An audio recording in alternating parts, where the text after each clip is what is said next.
Hello दोस्तों, स्वागत है आप सबका आपके अपने यूट्यूब चैनल सक्सेस क्लासेस में। दोस्तों आज की वीडियो में हम लोग क्लास 10th मैथमेटिक्स के प्रश्नावली 3.3 का जो क्वेश्चन नंबर 3 है इसको करेंगे। इससे पिछले वीडियो में हमने प्रश्नावली 3.3 का क्वेश्चन नंबर 1 और क्वेश्चन नंबर 2 कर लिया था। अगर आपने उसने नहीं देखा है तो प्लेलिस्ट में जाकर के ज़रूर देख लें। चलिए आज हम लोग क्वेश्चन नंबर 3 को देखते हैं, सॉल्व करेंगे क्वेश्चन नंबर 3 के अंतर्गत जो भी है। ठीक है, जितना भी क्वेश्चन है, जैसे कि 6 क्वेश्चन दिया हुआ सभी को सॉल्व करेंगे। तो वीडियो को अच्छी तरह से समझने के लिए बने रहिएगा अंत तक।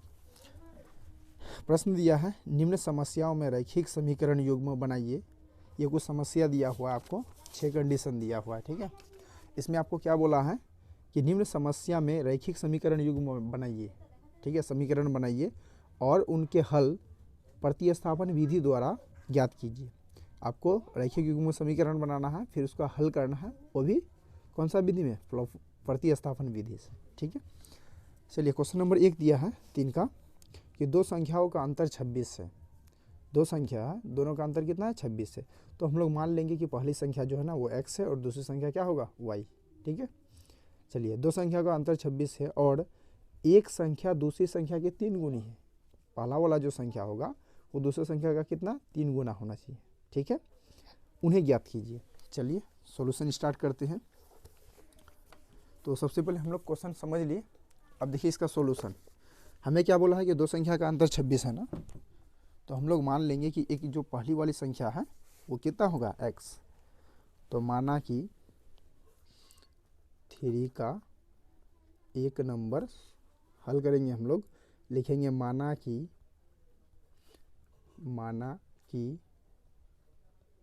जो पहली संख्या है क्या होगा? x। हमने माना जो पहली संख्या हो x है, तो दूसरी संख्या कितनी हो जाएगी? दूसरी संख्या बराबर y। ठीक है, ये हम लोग मान लिए कि पहली संख्या जो है x है और दूसरी संख्या क्या है? y है। अब आगे हम लोग को क्या करना है? प्रश्न के अनुसार काम करना है। तो अकॉर्डिंग टू क्वेश्चन के अनुसार क्वेश्चन क्या कह रहा है कि दो संख्याओं का अंतर 26 है ना, तो हम लोग एक संख्या को x माने हैं। ठीक है, और जो दूसरी संख्या y माने हैं। अंतर मतलब घटा होता है, तो x माइनस वाई बराबर क्या करेंगे? 26 करेंगे। ठीक है, हमें क्वेश्चन कहा कि दो संख्या का अंतर 26 है ना, तो हमने माना पहली संख्या x और दूसरी संख्या y। अंतर मतलब क्या होता है? घटा। तो x माइनस वाई बराबर 26। इसको हम लोग क्या करेंगे? समीकरण 1 मान लेंगे। ठीक है, चलिए अब उसके बाद दूसरा समीकरण के लिए हमें क्या कह रहा है क्वेश्चन? ठीक है, दो संख्या का अंतर 26 था, ले लिए। आगे कह रहा है कि एक संख्या दूसरी संख्या की 3 गुनी है। ठीक है, इससे दूसरा समीकरण हो जाएगा। कह रहा है कि एक संख्या क्या हुआ? पहला बोला x। ठीक है, एक संख्या दूसरी संख्या की 3 गुनी है, तो दूसरी संख्या क्या है? y का क्या करा? 3 गुना, तो 3 से गुना कर देंगे। कह रहा है कि एक संख्या यानी पहली वाली संख्या दूसरी संख्या का 3 गुनी है, तो दूसरा संख्या को 3 से गुना कर दिए। तो एक संख्या दूसरी संख्या का 3 गुनी है, तो पहला संख्या में से तीसरा वाला संख्या घटा देंगे तो क्या होगा? बराबर 0 होगा, है ना। कह रहा है एक संख्या दूसरी संख्या की 3 गुनी है, तो पहला वाला संख्या हो गया, उसमें से दूसरा वाला संख्या घटा देंगे तो क्या होगा? 0 हो जाएगा। इसको हम लोग समीकरण 2 मान लेंगे। अब हमें क्या करना है? प्रतिस्थापन विधि से हल करना है। तो फिर से हम लोग सॉल्यूशन जो करेंगे समीकरण 1 से करेंगे। लिखेंगे समीकरण 1 से। ठीक है, समीकरण 1 से। तो समीकरण 1 क्या है? x माइनस वाई बराबर 26 है ना। अब उसके बाद क्या करना है? हमें x का मान रखना है, y का मान हमें या क्या करना होगा? या तो y का मान निकालेंगे या तो x का मान निकालेंगे। तो x का मान निकालते तो y को उस तरफ करना होगा। तो यहाँ क्या करेंगे? x रहने देंगे। y क्या है? देखिए y क्या है? बराबर के इस पर था, उस पर लेके आएंगे। तो बराबर के इस पर पहले से 26 था, रहने देंगे। उसके बाद y जो है ना बराबर के इस पर क्या था? माइनस में। अब बराबर के उस पर जाएगा तो क्या होगा? प्लस में हो जाएगा। यानी कि इसको हम लोग क्या करेंगे? समीकरण 3 मान लेंगे। ये हमारा समीकरण 3। अब आगे क्या करना है कि जो x का मान आ गया इसको हम लोग क्या करेंगे? समीकरण 1 लिए, समीकरण 1 से x का मान आ गया। अब उसको क्या करेंगे? x के वैल्यू को समीकरण 2 में बैठाएंगे। तो आगे है x का वैल्यू को समीकरण 2 में। ठीक है, x का वैल्यू समीकरण 2 में है x माइनस 3y बराबर 0। समीकरण 2 है x माइनस 3y बराबर 0। तो x माइनस 3y बराबर 0, ये हमारे क्या? समीकरण 2 है। अब इसमें क्या करेंगे, समीकरण 1 का मान बैठाना है। तो लिखेंगे, हेडिंग पहले लिख देना है, x का मान समीकरण 2 में रखने पर क्या कर रहे हैं, x का जो वैल्यू है उसको समीकरण 2 में बैठा रहे हैं। तो x का वैल्यू हम लोग क्या निकाले थे, x का वैल्यू हम लोग का निकला था 26 + y ना। तो इसी को बैठाएंगे यहाँ x का जगह। x का मान क्या निकाले हम लोग, 26 + y है ना। 26 + y हम लोग जो है ना x का मान निकाले। तो उसी x का वैल्यू, x का जगह क्या करेंगे, 26 + y बैठाएंगे, -3y = 0। ठीक है, अब इसको सॉल्व करते हैं। देखिए प्लस का y, ठीक है, प्लस का y और माइनस का 3y, यानी 3y में अगर एक y हटा देंगे तो क्या होगा, ये प्लस है ये माइनस है, क्या होगा, माइनस होगा। तो 3 में 1y, 3 y में एक y घटा देंगे तो कई गो y बचेगा, 2 गो y। ठीक है, चिन्ह बड़ा माइनस का चिन्ह होगा। ठीक है, 3 गो y माइनस में था, 1 गो y प्लस में था। तो 3y में एक y हटाने पर कितना होगा, 2y। लेकिन चिन्ह बड़ा किसका है, माइनस वाला चिन्ह बड़ा है, तो माइनस का। बराबर के इस पर क्या है, 0 है, 0 रहने देंगे। अब देखो बराबर के इस पर ये जो 26 था ये बराबर के इस पर था, हम क्या करेंगे, इसको बराबर के उस पर लेके आएंगे। तो बराबर के इस पर क्या था, प्लस में, उस तरफ जाएगा तो क्या होगा, माइनस में होगा। अब क्या बचा, देखिए माइनस का 2y = माइनस का 26। अब देखो इधर का माइनस क्या हुआ, कैंसिल हुआ। बराबर के उस तरफ भी माइनस था, इस तरफ भी माइनस, कैंसिल हो गया। तो इस प्रकार हमें y का मान कितना प्राप्त हो गया, 26 अब देखो 2 जो है y के साथ गुना में था, बराबर के उस पर जाएगा तो क्या होगा, भगा में हो जाएगा। यानी कि y का मान कितना हो गया, 13 आ गया। ठीक, अब ये y का वैल्यू हमें प्राप्त हो गया। अब इस y के वैल्यू को हम लोग क्या करेंगे, समीकरण 1, 2 या 3 कहीं भी बैठा देंगे। ठीक है, तो सबसे ज़्यादा बेटर इजी रहेगा समीकरण 3 में बैठाना, क्योंकि समीकरण हमें x का मान मालूम हो गया, हमें y का मान चाहिए। तो y का मान मालूम हो गया, x का मान चाहिए। तो समीकरण 3 में अगर बैठाते हैं तो देखो डायरेक्ट हमें क्या होगा, x का मान प्राप्त हो जाएगा। तो अब क्या करेंगे, जो y का वैल्यू आया है उसको समीकरण 3 में बैठाएंगे। ठीक है, तो आगे लिखेंगे,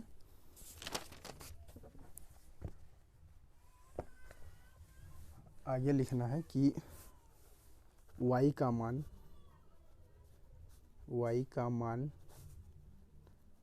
समीकरण 3 में रखने पर, जो y का वैल्यू है उसको समीकरण 3 में रखेंगे। और समीकरण 3 हम लोग का आया था x = 26 + y, यहाँ लिख लेंगे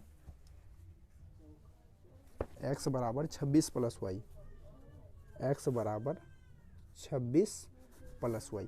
देखिए y का मान क्या है, 13 निकाले हैं, यहाँ बैठाएंगे।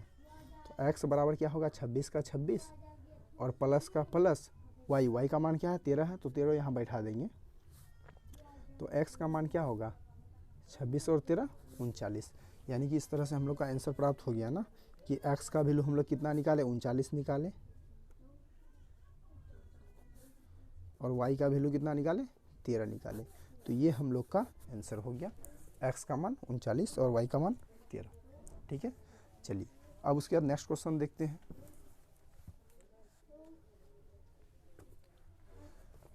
अगला क्वेश्चन है 3 का बी। देखिए 3 का बी में क्या दिया हुआ है क्वेश्चन में, 3 का बी में कह रहा है कि दो संपूरक कोणों में बड़ा कोण छोटा कोण से 18 डिग्री अधिक है। क्वेश्चन कह रहा है कि दो संपूरक कोणों में बड़ा कोण छोटा कोण से 18 डिग्री अधिक है। तो बड़ा कोण छोटा कोण से 18 डिग्री अधिक है ना, तो मान लेंगे बड़ा कोण x और छोटा कोण y। ठीक है, चलिए तो इससे समीकरण हम लोग का क्या होगा, x - y = 18 है ना। क्वेश्चन कह रहा है कि दो संपूरक कोणों में बड़ा कोण छोटा कोण से 18 डिग्री अधिक है। तो बड़ा कोण को x मान लेंगे और छोटा कोण को y मान लेंगे हम लोग। तो बड़ा कोण में छोटा कोण घटा देंगे तो 18 डिग्री हो जाएगा समीकरण वर्ग। आगे है उन्हें ज्ञात कीजिए। कह रहा है दो संपूरक कोण में बड़ा कोण छोटा कोण से 18 डिग्री अधिक है। तो मान लेंगे कि बड़ा कोण क्या है, बड़ा संपूरक कोण कितना होगा, x, तो 3 का 2 मान लेंगे। माना कि बड़ा संपूरक कोण,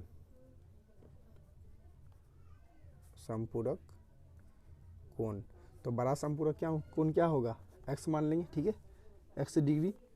अब छोटा संपूरक कोण कितना हो जाएगा, छोटा संपूरक कोण, तो छोटा संपूरक कोण कितना होगा, वाई डिग्री हो जाएगा, ठीक है। क्वेश्चन कह रहा है कि दो संपूरक कोण जो है ना क्या है, एक बड़ा संपूरक कोण है और दूसरा छोटा का संपूरक कोण है, तो बड़ा संपूरक कोण को एक्स मान लिया और छोटा संपूरक कोण वाई मान लिया, ठीक है। अब हमें प्रश्न के अनुसार चलना है।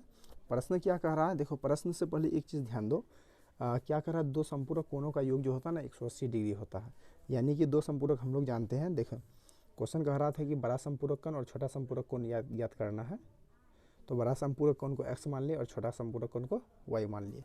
अब हमें क्या करना है, हम लोग ये जानते हैं कि दो संपूरक कोण का जो योग होता है वो 180 डिग्री होता है।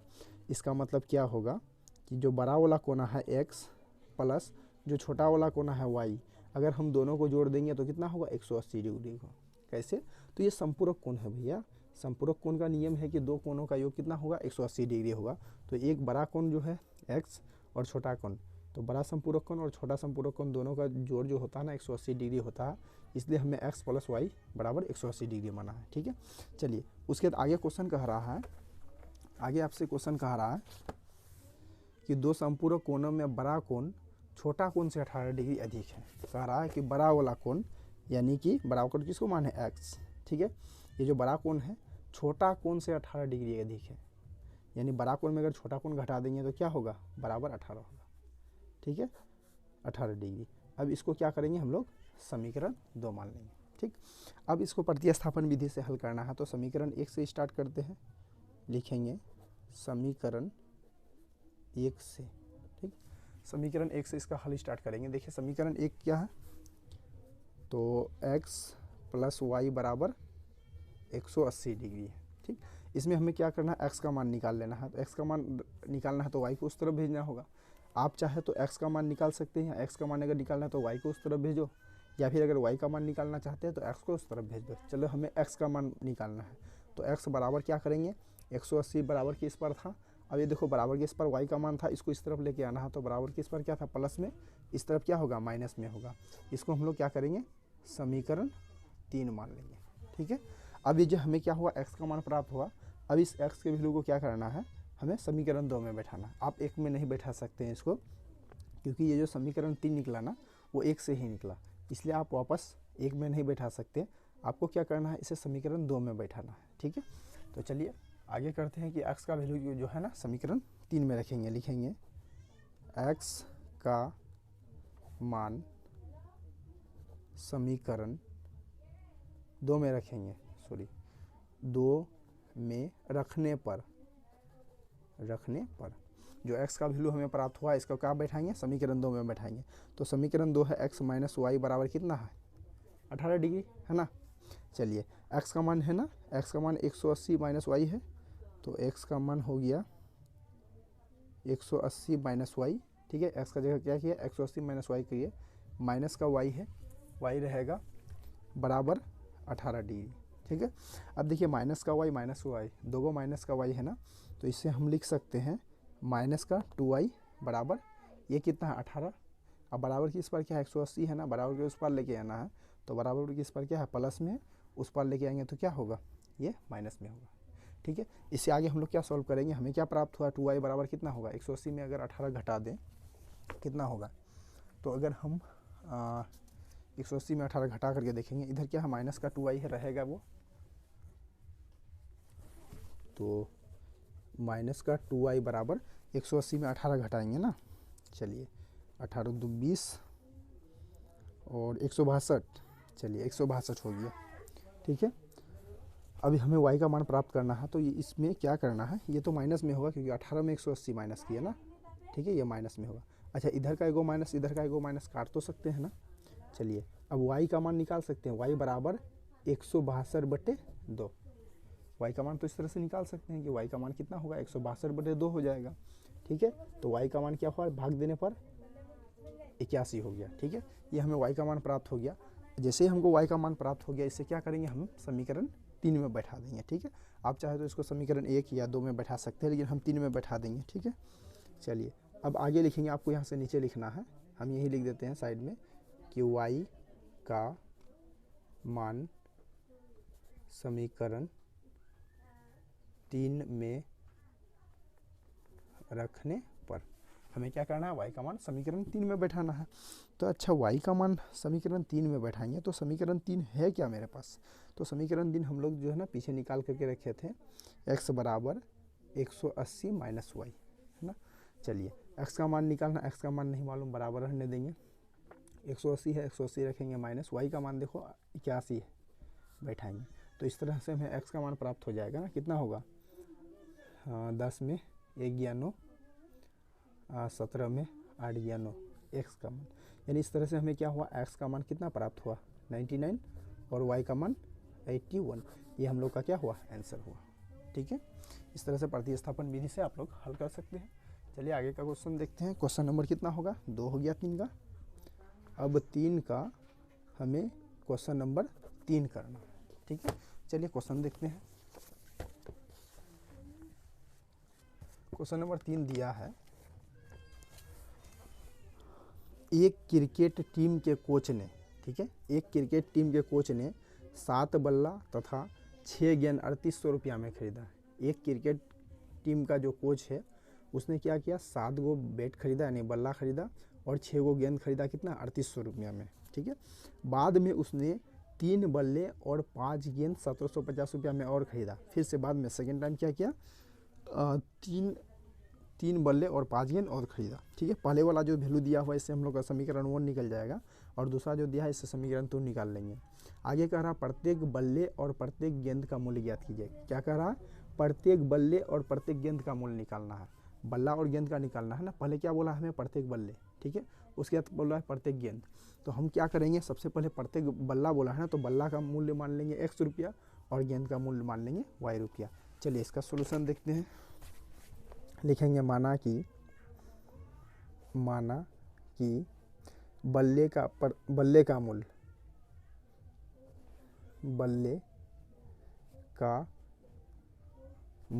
बल्ले का मूल्य क्या मानेंगे, x रुपया मानेंगे। ठीक है, तो गेंद का मूल्य,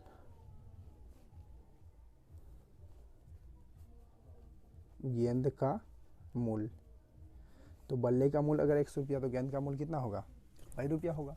ठीक है, चलिए अब आगे का काम हम लोग को क्या करना है, प्रश्न के अनुसार करना है, यानी अकॉर्डिंग टू क्वेश्चन। देखिए क्वेश्चन क्या कह रहा है कि 7 बल्ला और 6 गेंद का कीमत 3800 रुपया है।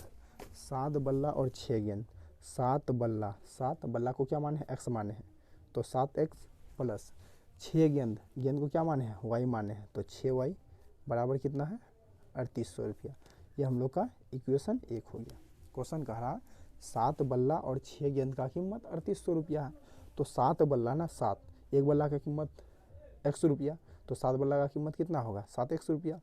उसके अलावा 6 गेंद खरीदा है, तो एक गेंद का कीमत, ठीक है, एक गेंद का कीमत कितना हुआ y रुपया, तो 6 गो का कीमत कितना होगा 6y बराबर कुल मिलाकर के कितना 3800 रुपया।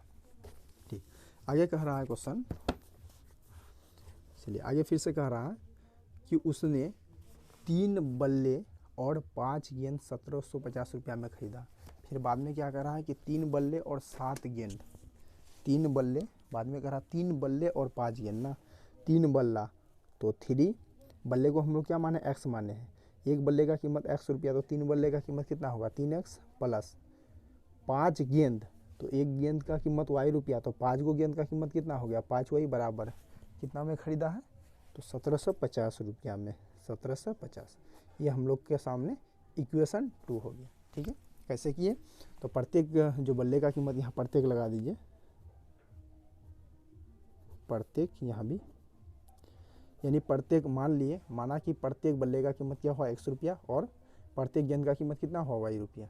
ठीक है, क्वेश्चन कह रहा 7 गो बल्ला खरीदा है, तो एक बल्ला की कीमत x रुपया, तो 7 गो बल्ला का कीमत कितना होगा 7x रुपया प्लस 6 गेंद और खरीदा है, एक गेंद का कीमत y रुपया, तो 6 गेंद का कीमत कितना होगा 6y, तो 7 बल्ला और 6 गेंद कितना में खरीदा 3800, तो 7x प्लस 6y बराबर 3800, समीकरण 1।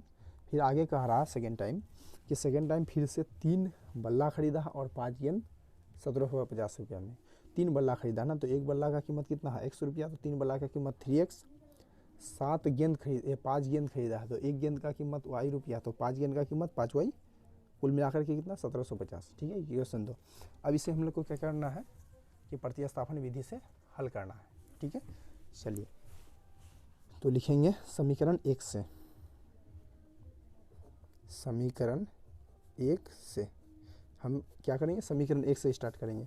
समीकरण 1 क्या है मेरे पास, 7x + 6y बराबर 3800। देखो इसमें क्या करना है कि x का मान हमको चाहिए सिर्फ, तो x का मान सिर्फ चाहिए तो 6y और 7 क्या करना होगा, बराबर के उस तरफ भेजना होगा, तो उस तरफ भेज दो। पहले क्या करेंगे, 6y को भेज देंगे, तो इधर क्या बचेगा, 7x बराबर 3800। अब 6y को बराबर के उस तरफ भेजेंगे। देखिए 6y क्या है, बराबर के इस पर क्या है, प्लस में, उस पर जाएगा तो क्या होगा, माइनस में हो जाएगा। ठीक है, अब उसके बाद हमको x का मान चाहिए ना, तो 7 को भी उस तरफ भेजना होगा। तो 7 देखिए क्या है, x के साथ गुना में है, बराबर के उस पर जाएगा, भगा में जाएगा, यानी क्या बचेगा मान, x बराबर के इस पर जो है वो तो रहेगा ही, 3800 माइनस 6y वो तो रहेगा ही। इसके अलावा देखिए 7 क्या है, x के साथ गुना में था, उस पर गया, भगा में हो गया। ठीक है, इसको हम लोग इक्वेशन 3 मान लेंगे, इक्वेशन 3 हो गया हम लोग का ये।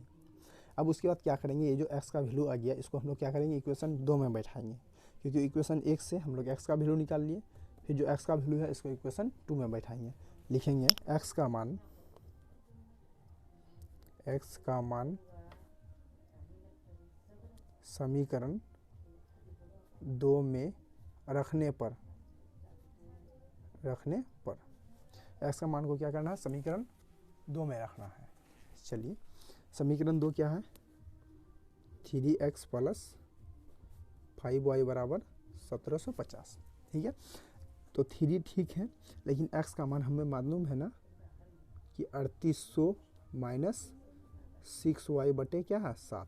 ठीक है, ये 3 का जगह 3 लिख दिए, x का जगह ये वाला मान बैठा दिए जो हम लोग निकाले हैं ऊपर। ठीक है, प्लस 5y रहेगा बराबर 1750। अब इसको सॉल्व कीजिए, समीकरण 2 या फिर y का मान निकल जाएगा। ठीक है, अगर इसको सॉल्व करेंगे, देखिए ये अगर कटता तो काट देता, नहीं कटेगा। ठीक है, तो गुना कर देंगे, 3800 गुना 3। ठीक है, तो 3800 गुना 3 कितना होगा, 2 0 8 तिया 24 का 4 हासिल 2, 3 3 9 2 11, 11400। ठीक है, माइनस का चिन्ह है, माइनस का चिन्ह देंगे। ठीक है, तो 3 को 3 गुना 6 तो 18 y का y। ठीक है, बटे में 7 है, 7 रहेगा। देखिए 7 पूरे पर नहीं रहेगा, इतना ही रहेगा। ठीक है, प्लस है, प्लस का चिन्ह देंगे, 5y है तो 5y रहने देंगे, बराबर 1750 से। फिर से इसे आगे सॉल्व करेंगे।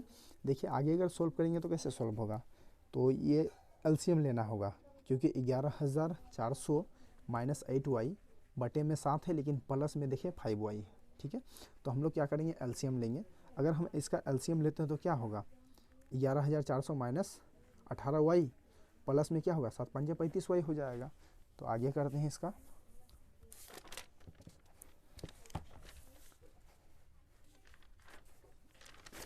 चलिए इसमें 11400, इसको बैलेंस करने पर क्या होगा, 11400 ऊपर में था, 11400 और ये माइनस का 18y। ठीक है, और ये प्लस में था आपका 5। देखिए प्लस में क्या था, 5 था। इसका एलसीएम लेने पर क्या होगा, 7 5 35 हो जाएगा, 35y हो जाएगा गुना कर देने पर।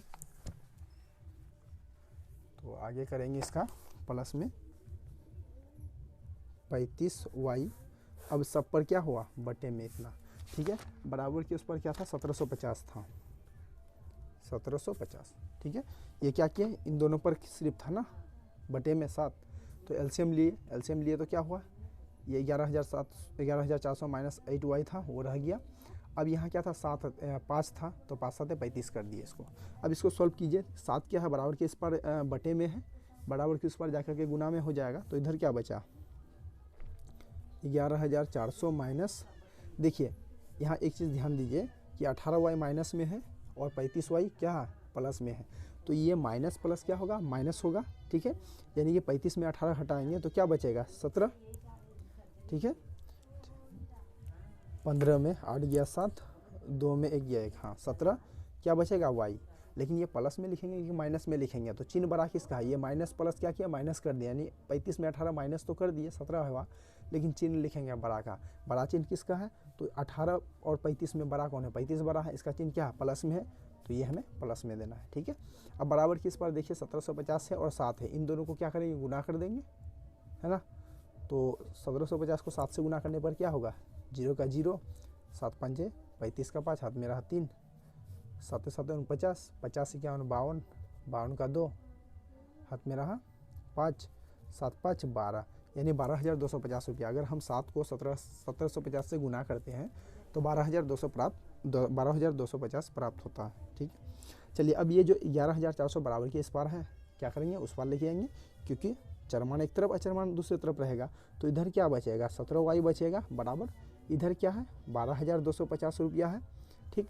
अब ये 11,400 क्या था, बराबर के इस पर प्लस में था, इस पर क्या जाएगा, तो ये माइनस में होगा। अब क्या बचा, 17y बराबर 0 में 0 माइनस करेंगे 0, 5 में 0 माइनस करेंगे 5, और 12 में 4 माइनस करेंगे 8, और ये ख़त्म, ठीक है। 11 में 11 ख़त्म हो गया।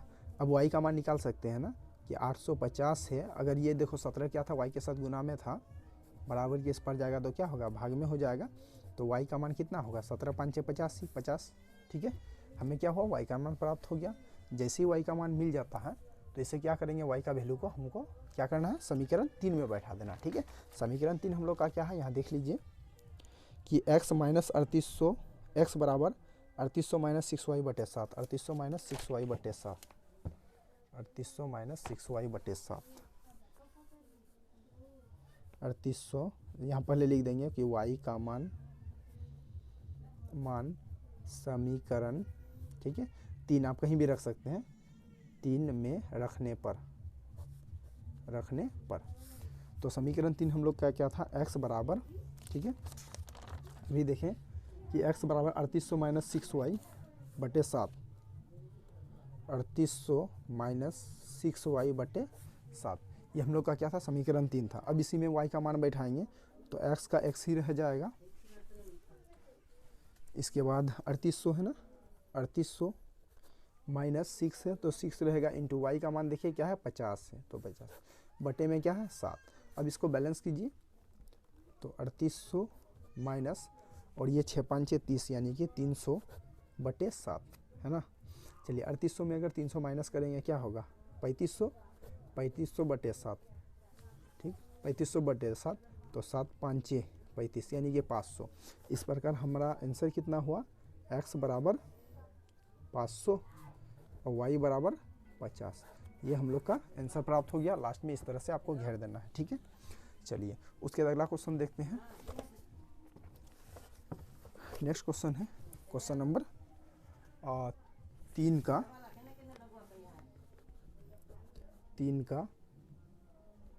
कितना, 3 हो गया आपका।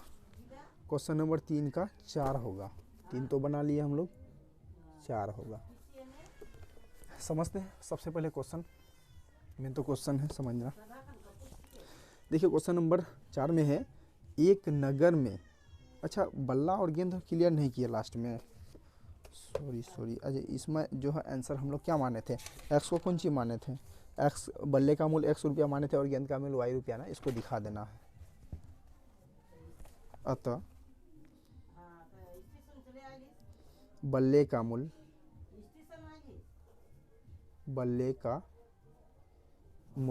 हम लोग बल्ले का मूल्य को क्या माने थे, x माने थे, और x का मान कितना हुआ 500, यानी बल्ले का मूल्य 500 रुपया हो गया, ठीक है। तो गेंद का मूल्य कितना हो गया, गेंद का मूल्य को हम लोग y माने थे ना, और y का मान क्या हुआ 50 रुपया, यानी प्रत्येक गेंद का कीमत, एक गेंद का कीमत 50 रुपया हो गया, और बल्ले का मूल्य कितना हुआ 500 रुपया एक बल्ले का कीमत, ठीक है। इसी तरह से शायद हमने क्वेश्चन नंबर 1 2 में भी छोड़ दिया है, तो आप लोग थोड़ा उसको लास्ट में क्लियर कर लीजिएगा अतः लिख करके, ठीक है। चलिए आगे का देखते हैं। चलिए क्वेश्चन नंबर 4 को देखते हैं। क्वेश्चन नंबर 4 कह रहा है कि एक नगर में टैक्सी के भाड़े में एक नियत भाड़े के अतिरिक्त चली गई दूरी पर भाड़ा सम्मिलित किया जाता है। यानी एक नगर में कह रहा है कि एक नगर में टैक्सी के भाड़े के अतिरिक्त, मतलब टैक्सी का भाड़ा जो है वो तो है ही, इसके अलावा क्या होता है कि नियत भाड़ा शामिल किया जाता है। मतलब आप अगर बैठ कर भी उतर जाते तो 10 रुपया 15 रुपया आपसे लगेगा, ठीक है, नियत भाड़ा लगता है। उसके बाद आगे कह रहा है कि 10 किलोमीटर की दूरी के लिए भाड़ा 105 रुपया तथा 15 किलोमीटर के लिए भाड़ा 155 रुपया है। नियत भाड़ा तथा प्रति किलोमीटर भाड़ा क्या है, क्वेश्चन कहा आपसे कि नियत भाड़ा कितना होगा, प्रति किलोमीटर भाड़ा क्या है। नियत भाड़ा मतलब वो जो टैक्सी वाला है कितना रुपया फिक्स रखा है, टैक्सी वाला कितना रुपया फिक्स रखा है किराया कि आप एक टैक्सी वाला होता है ना कि बड़े बड़े शहरों में क्या होता है कि टैक्सी वाला एक नियत किराया फिक्स कर देता है कि 3 किलोमीटर का आपको 10 रुपया लगेगा सपोज। तो आप 1 किलोमीटर में उतर जाइए तो भी 10 रुपया आपको पे करना पड़ेगा। अगर आप 3 किलोमीटर में भी उतरते हैं तो भी आपसे 10 रुपया पे करना पड़ेगा आपको। अगर आप 4 किलोमीटर पे पड़ते हैं तो 10 रुपया के अलावा एक्स्ट्रा आपको चार्ज लगेगा, इसको बोलेंगे अतिरिक्त भाड़ा। ठीक है, तो जो भी 3-4 किलोमीटर का जो भी भाड़ा तय कर लेता है वो लोग फिक्स कर लेता है, उसको बोलते हैं नियत भाड़ा। अब उस लिमिट से अगर आप ज़्यादा चलते हैं तो उसमें जो भी आपको एक्स्ट्रा भाड़ा लगेगा उसको बोलेंगे अतिरिक्त भाड़ा। ठीक है, चलिए कह रहा है कि एक व्यक्ति है, ठीक है, वो 10 किलोमीटर की दूरी तय किया, 10 किलोमीटर की दूरी तय किया और उससे भाड़ा लिया 105 टका। और एक दूसरा व्यक्ति है जो 15 किलोमीटर दूरी तय किया है, ठीक है, उससे लिया है 155 टका भाड़ा। आपसे क्वेश्चन कह रहा है कि नियत भाड़ा और प्रति किलोमीटर का भाड़ा निकालिए। और एक व्यक्ति को 25 किलोमीटर यात्रा करना है, एक व्यक्ति चाहता है हम 25 किलोमीटर चले तो उसको कितना भाड़ा देना होगा वो भी निकालिए। ठीक है, तो सबसे पहले हम लोग को निकालना है क्या है, नियत भाड़ा और प्रति किलोमीटर भाड़ा निकालना है। तो नियत भाड़ा को मान लेंगे x और प्रति किलोमीटर भाड़ा को y। तो चलिए यहाँ से का सोल्यूशन स्टार्ट करते हैं। माना कि नियत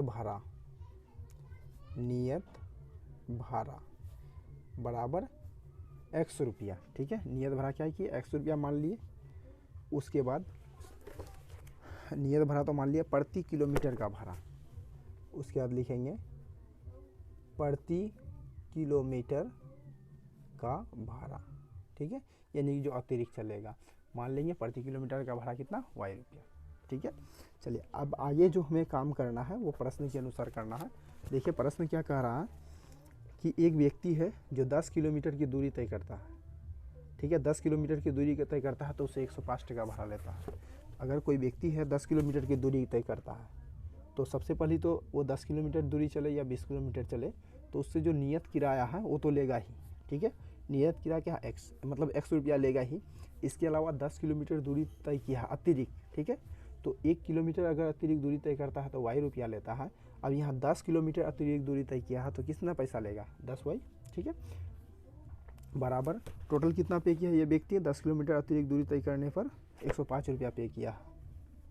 तो ये हम लोग का समीकरण 1 हो गया। समझे क्वेश्चन क्या कह रहा है कि एक व्यक्ति है, ठीक है, वो 10 किलोमीटर अतिरिक्त दूरी तय किया है और 105 टका पे किया है। तो उस व्यक्ति से क्या हुआ कि सबसे पहले नियत भाड़ा लेगा 100 रुपया। ठीक है, अब 10 किलोमीटर एक्स्ट्रा चला है तो 1 किलोमीटर एक्स्ट्रा चलने का कितना लेता है y रुपया। 10 किलोमीटर एक्स्ट्रा चला तो कितना लेगा 10y रुपया। तो नियत भाड़ा प्लस अतिरिक्त भाड़ा कुल मिलाकर के इससे कितना लिया 105 टका लिया। इसको बोलेंगे नियत भाड़ा अतिरिक्त भाड़ा कुल मिलाकर के 105, ये समीकरण 1। ठीक है, चलिए आगे कह रहा है कि और एक दूसरा व्यक्ति है। ठीक है, और एक दूसरा व्यक्ति है जो 15 किलोमीटर के लिए भाड़ा 155 पे किया है। क्वेश्चन कह रहा है कि और भी एक व्यक्ति है जो 55 किलोमीटर चला है और 55 किलोमीटर के लिए वो जो भाड़ा पे किया 15 किलोमीटर एक्स्ट्रा चला। और एक दूसरा व्यक्ति है जो 15 किलोमीटर एक्स्ट्रा चला है और वो भाड़ा पे किया है 155 रुपया। तो 15 किलोमीटर एक्स्ट्रा चला ना, जो व्यक्ति 10 किलोमीटर एक्स्ट्रा चला तो x नियत भाड़ा प्लस 10 किलोमीटर का 10y। और जो व्यक्ति 15 किलोमीटर चला उससे नियत भाड़ा x रुपया लेगा प्लस 15 किलोमीटर एक्स्ट्रा चला है ना, 1 किलोमीटर एक्स्ट्रा चलने पर y रुपया लेता है। यहाँ 15 किलोमीटर एक्स्ट्रा चला है तो 15y रुपया बराबर इससे नियत भाड़ा और अतिरिक्त भाड़ा कुल मिला करके कितना लिया है 155 रुपया लिया है। तो ये हो गया 155 रुपया। इसको हम लोग क्या करेंगे समीकरण 2 मान लेंगे। ठीक है, इसे क्या करना है हमें प्रतिस्थापन विधि से हल करना है। तो चलिए स्टार्ट करते हैं। समीकरण 1 से लिखेंगे समीकरण 1 से। तो समीकरण 1 में क्या है x प्लस 10y बराबर 105। हमें क्या करना x का मान चाहिए तो 10y को क्या करना है उस तरफ भेजना होगा। तो x बराबर 105 माइनस 10y। ठीक है, इसको हम लोग क्या करेंगे इक्वेशन 3 मान लेंगे। ये हमें x का मान प्राप्त हो गया। अब इस x के वैल्यू को क्या करेंगे इक्वेशन 2 में बैठा देंगे। लिखेंगे आगे कि x का मान, आगे लिखना है कि x का मान समीकरण 2 में रखने पर, तो x का मान को समीकरण 2 में रखेंगे। समीकरण 2 हम लोग के पास क्या है, x प्लस 15y बराबर 155। देखिए x का मान मालूम है ना, कितना मालूम है, तो 105 माइनस 10y है ना। x का मान बैठा दिए, y का मान क्या है 15y, तो 15y बराबर 155। देखिए कैसे किए, x का मान कितना है 105 माइनस 10y है, तो x का जगह 105 माइनस 10y कर दिए, प्लस का चिन्ह लिए, 15y है तो 15y लिए बराबर 155। ठीक है, अब इसको सॉल्व करते हैं। ठीक है, इसको अगर ब्रैकेट के बाहर निकालेंगे तो 105 ही रहेगा, माइनस का माइनस 10y प्लस 15y बराबर 155। ठीक है, चलिए अब उसके बाद इसको हम लोग सॉल्व करेंगे। देखिए एक चीज़ ध्यान दीजिए, माइनस का 10y और प्लस का 15y, तो ये माइनस प्लस क्या होगा, माइनस होगा, यानी कि 15 में 10 माइनस करेंगे 5y होगा। चिन्ह किसका देंगे, चिन्ह बड़ा का, तो 15 बड़ा है ना, 15 का चिन्ह क्या है, प्लस है, तो प्लस का चिन्ह। देखिए प्लस लिखो या ना लिखो कोई फर्क नहीं पड़ता। ठीक है, बराबर के उस पर देखिए 155 है, 155 रहने देंगे। अब ये देखो, ये जो 105 क्या था, बराबर के इस पर था, क्या था, प्लस में था, उस पर लेके आएंगे तो क्या करेंगे, माइनस में कर देंगे। ठीक है, आगे क्या बचा, 5y बराबर 155 में अगर हम 105 माइनस कर देंगे कितना बचेगा, सिर्फ 50 बचेगा, है ना। 155 में अगर हम 105 माइनस कर देंगे तो क्या बचेगा, सिर्फ 50 बचेगा। चलिए अब उसके बाद y का मान क्या होगा, 50/10। ठीक है ना, 50/5,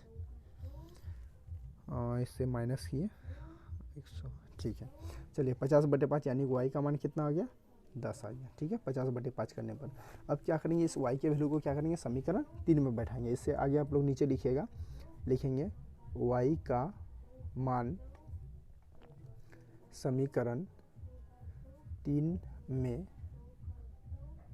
रखने पर, समीकरण 3 में रखेंगे तो समीकरण 3 क्या है, x बराबर 105 माइनस 10y, तो x बराबर 105 है तो 105 लिखेंगे माइनस 10y। ठीक है, 10 का मान 10 गुना y का मान देखिए क्या है, y का मान कितना है 10 है ना, y का मान कितना है 10 है। ठीक, तो x बराबर कितना होगा 105 माइनस 10 गुना 10 100, तो x बराबर कितना हुआ 5। तो इस तरह से हम लोग का क्या हुआ, x का मान 5 हुआ और y का मान 10। लेकिन हमें क्या चाहिए, नियत भरा और अतिरिक्त भरा चाहिए।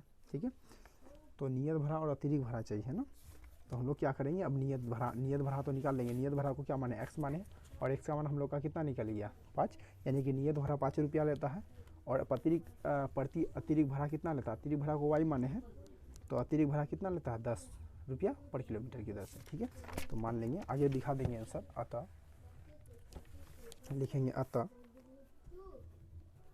अतः नियत भरा बराबर x, और x कितना, x का मान हम लोग कितना निकाले तो पिछला क्वेश्चन सॉल्व करते समय x का मान जो है ना 5 निकला है, तो नियत भरा कितना हुआ 5 रुपया। ठीक है, अतिरिक्त भरा कितना हुआ,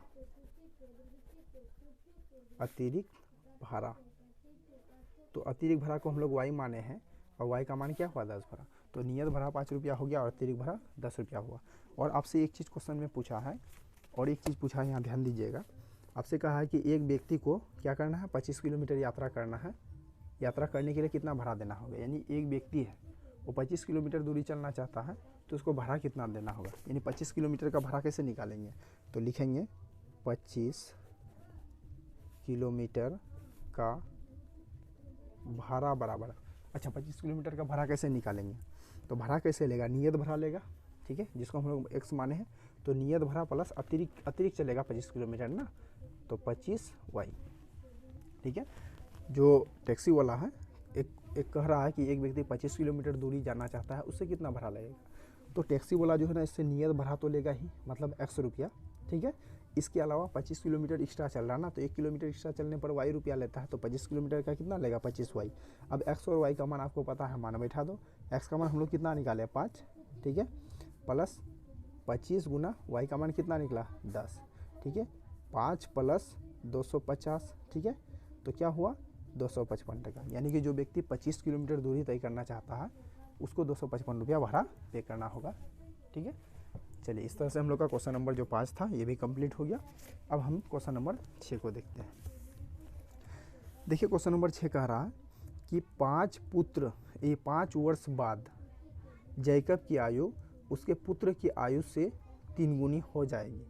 क्वेश्चन कह रहा है कि 5 वर्ष पूर्व जो है ना, यानी 5 साल पहले जैकब का आयु उसका पुत्र का आयु का 3 गुना होगा। ठीक है, चलिए आगे कह रहा है 5 वर्ष, सॉरी ये तो बाद बोला था ना, 5 वर्ष बाद जैकब की आयु उसके पुत्र की आयु के 3 गुनी हो जाएगी।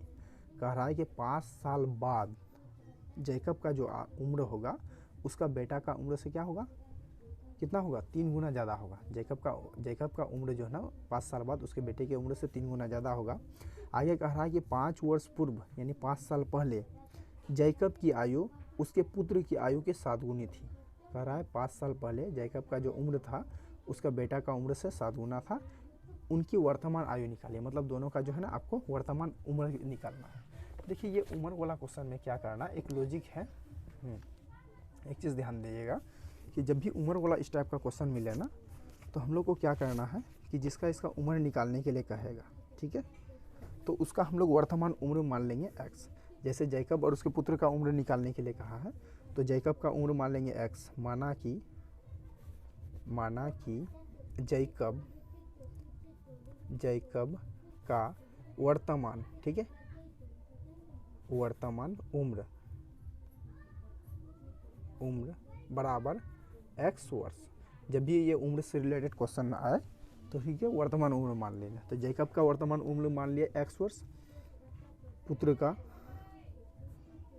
का वर्तमान उम्र कितना होगा, जैकब का अगर x वर्ष है तो पुत्र का क्या होगा, मान लेंगे हम लोग y वर्ष। ठीक है, चलिए दोनों का उम्र मान लिए। अब देखिए आगे का काम हम लोग क्वेश्चन के अनुसार करना है। देखिए क्वेश्चन क्या कह रहा है, 5 वर्ष बाद जैकब की आयु उसके पुत्र की आयु की 3 गुनी हो जाएगी।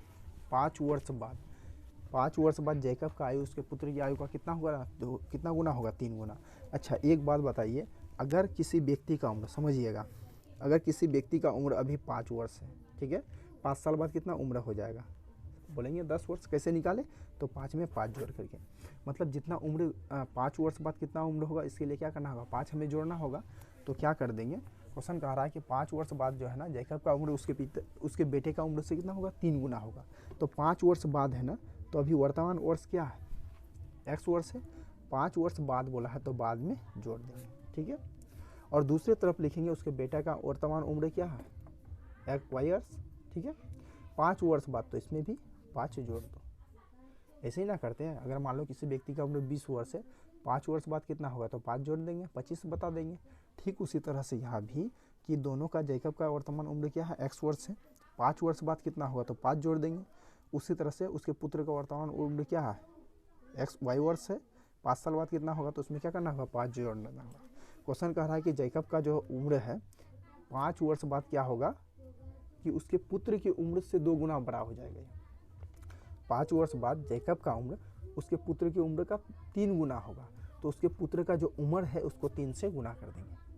क्या कह रहा है कि 5 वर्ष बाद जैकब का उम्र उसके पुत्र की उम्र का 3 गुना होगा। जैकब का उम्र किसका 3 गुना होगा, उसके पुत्र के, तो उसका पुत्र का उम्र ये है y। ठीक है, उसको हम लोग 3 से गुना कर देंगे और इसको सोल्व करेंगे, समीकरण 1 आ जाएगा। तो x + 5 बराबर, हाँ इधर क्या हो जाएगा, y गुना 3, तो 3y। ठीक है, प्लस का साइन है, प्लस का साइन, 5 × 15। देखिए जो चर मान है एक तरफ, अचर मान दूसरी तरफ। ठीक है, x - 3y प्लस में था बराबर किस पर क्या होगा, माइनस में होगा, बराबर 15 है। ठीक है, अब ये 5 क्या था, बराबर किस पर, प्लस में था, जाएगा माइनस में हो जाएगा। चलिए तो समीकरण क्या बन गया, x - 3y बराबर 15 में 5 माइनस करेंगे 10। ये हम लोग का समीकरण नंबर 1 हो गया। ठीक है, अब देखिए आगे का कैसे निकालेंगे। तो देखिए आगे के लिए क्वेश्चन कह रहा है, आगे में क्वेश्चन कह रहा है सेकेंड पार्ट, 5 वर्ष पूर्व पूर्व मतलब पूर्व निकालने के लिए आयु कैसे निकालेंगे। मान लो किसी व्यक्ति का वर्तमान उम्र 20 वर्ष है, 5 साल पहले कितना उम्र होगा, तो क्या करोगे, 5 घटाओगे ना, उसी तरह से यहाँ करेंगे। एक्स और वाई का दोनों का हम जैकब और उसके पुत्र का वर्तमान उम्र मान ले हैं एक्स वाई, तो 5 साल पहले ना, तो 5 घटा लेंगे अभी, ठीक है। तो 5 वर्ष पूर्व जैकब की आयु उसके पुत्र की आयु की 3 गुनी है। देखिए फिर क्या कह रहा है, 5 साल पहले जैकब का उम्र उसके पुत्र की आयु का 3 गुना है, तो उसका पुत्र की आयु को 3 से गुना कर देंगे ना। उसके पुत्र की आयु का कितना है, सॉरी 7 गुनी है, 7 गुनी। उसके 5 वर्ष पूर्व क्या है, 7 गुनी है। तो 5 साल पहले ना, तो अभी वर्तमान उम्र हम लोग क्या माने थे, एक्स माने हैं, तो 5 साल पहले, तो 5 माइनस करना होगा जैकब का भी और ये उसके पुत्र का भी, ठीक है। 5 साल पूर्व बोला है, तो वर्तमान उम्र दोनों का एक्स और वाई है। 5 साल पूर्व, तो 5 साल पूर्व के लिए क्या करना होगा, घटा दिए, ठीक। क्वेश्चन कह रहा है 5 साल पहले जो जैकब का उम्र था उसके पुत्र की उम्र का 7 गुना था। पुत्र की उम्र का ना, तो पुत्र की उम्र को हम लोग 7 से गुना कर देंगे, ठीक है। चलिए समीकरण 2 आ जाएगा, एक्स माइनस 5 बराबर 7 गुना वाई, 7 वाई माइनस 7 पंचे 35, ठीक। चलिए उसके बाद एक्स, ये 7 वाई क्या है, बराबर के उस पर प्लस में है, इधर क्या होगा माइनस में हो जाएगा, बराबर इधर इस तरफ क्या है माइनस का 35 बच गया, तो माइनस का 35। अब इसके अलावा देखिए 5 क्या था, बराबर के इस पर प्लस माइनस में था, इधर आएगा तो क्या होगा प्लस में हो जाएगा। तो इस तरह से हम लोग का समीकरण क्या बन गया, एक्स माइनस 7 वाई बराबर, अच्छा 35 माइनस में है और 5 प्लस में, क्या होगा माइनस का 30। ये हम लोग का समीकरण नंबर 2 हो गया, ठीक है। चलिए अब इसे क्या करना है, हमें प्रतिस्थापन विधि से हल करना है। तो उसके लिए क्या करेंगे, समीकरण नंबर 1 से स्टार्ट कर लेंगे, ठीक है। चलिए तो हमारे पास समीकरण नंबर 1 जो है उतार लेते हैं हम, यहाँ निकाले थे x माइनस 3y बराबर 10 निकला था, ठीक है। ये समीकरण नंबर 1 हम लोग का था। तो हम लोग जो सॉल्व करेंगे इसका हेडिंग लिख देंगे समीकरण 1 से, ठीक है। ये आपको हेडिंग में लिखना है, तब उसके बाद समीकरण नंबर 1 क्या करना है, उतार लेना है। अब समीकरण नंबर 1 में क्या करेंगे, x का मान लेना है, तो क्या करना होगा 3y है ना, उसको बराबर के उस तरफ लेके आना होगा। तो x बराबर के इस पर क्या है 10 है, रहने दो। 3y देखो बराबर के इस पर क्या था, माइनस में था, इस पर भेज देंगे तो क्या होगा प्लस में हो जाएगा, ठीक। चलिए तो इसको हम लोग क्या करेंगे, समीकरण नंबर 3 मान लेंगे, ठीक है। ये हमारा समीकरण नंबर 3 हो गया और x का मान भी मालूम हो गया। तो इस x के वैल्यू को क्या करेंगे, समीकरण नंबर 2 में बैठा देंगे, ठीक है। समीकरण x से इस तरह से x का मान निकाल लिए। अब इस x के वैल्यू को क्या करना है, समीकरण नंबर 2 में बैठाना है। तो समीकरण नंबर 2 हम उतार लेते हैं, जैसे कि हम लोग पीछे निकाले थे x माइनस 7y बराबर माइनस का 30। ये समीकरण नंबर 2 है। तो इसमें हम लोग लिखने हैं थोड़ा यहाँ हेडिंग, तो x का मान समीकरण 2 में रखने पर, जो x का वैल्यू हम लोग का आया उसको क्या करेंगे, समीकरण नंबर 2 में रखेंगे, ठीक है। देखिए x का जगह क्या लिखेंगे, 10 प्लस 3y है ना x, तो इसका जगह हम लोग को क्या करना है 10 प्लस 3y लिखना है, ठीक है। x का मान हो गया, माइनस का चिन्ह है, माइनस का चिन्ह देंगे, 7y है तो 7y बराबर माइनस का 30 का 30। अब इसको सॉल्व करते हैं।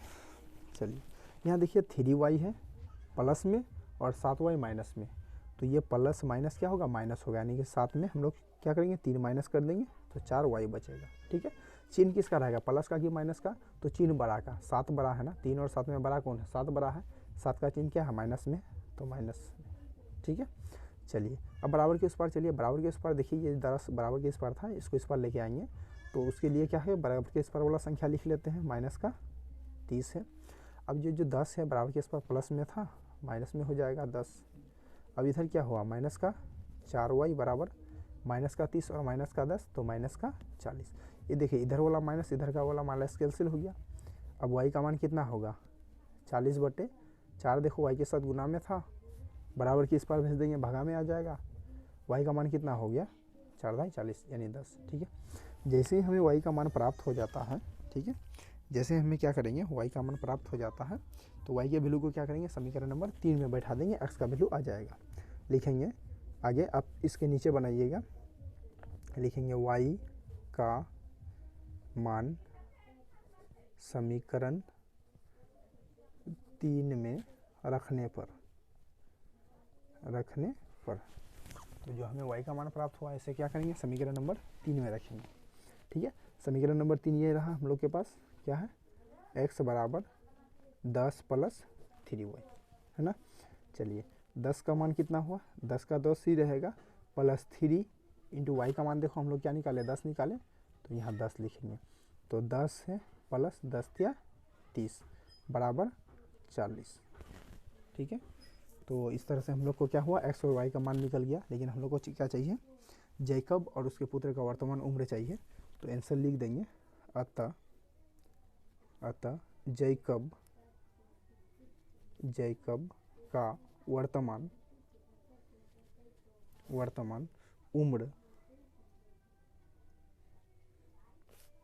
जैकब का वर्तमान उम्र क्या माने थे, वर्तमान उम्र जैकब का x माने थे, और x का वैल्यू कितना हुआ 40, यानी कि जैकब का जो वर्तमान उम्र होगा 40 वर्ष होगा, ठीक है। पुत्र का क्या होगा, पुत्र का वर्तमान उम्र के क्या माने थे, y माने थे, y का वैल्यू कितना आया 10, यानी कि 10, ठीक है। इस प्रकार हम कह सकते हैं कि जो जैकब का वर्तमान उम्र है वो 40 वर्ष है, और उसके पुत्र का वर्तमान उम्र कितना है, 10 वर्ष है, ठीक है। चलिए, तो यहीं तक जो हम लोग का चैप्टर नंबर 3.3 था वो यहीं तक ख़त्म हो जाता है। इसके बाद आगे का क्वेश्चन नहीं है कुछ, ठीक है। तो आज के वीडियो में बस इतना ही। यदि आपको वीडियो अच्छा लगे तो लाइक, शेयर और कमेंट जरूर करें। चैनल पर पहली बार आए तो चैनल को जरूर सब्सक्राइब कर लें, क्योंकि इस चैनल में आपको पूरा सिलेबस बहुत जल्द मिलने वाला है, ठीक है।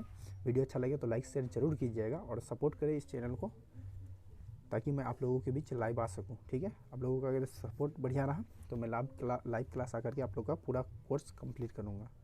Thanks for watching.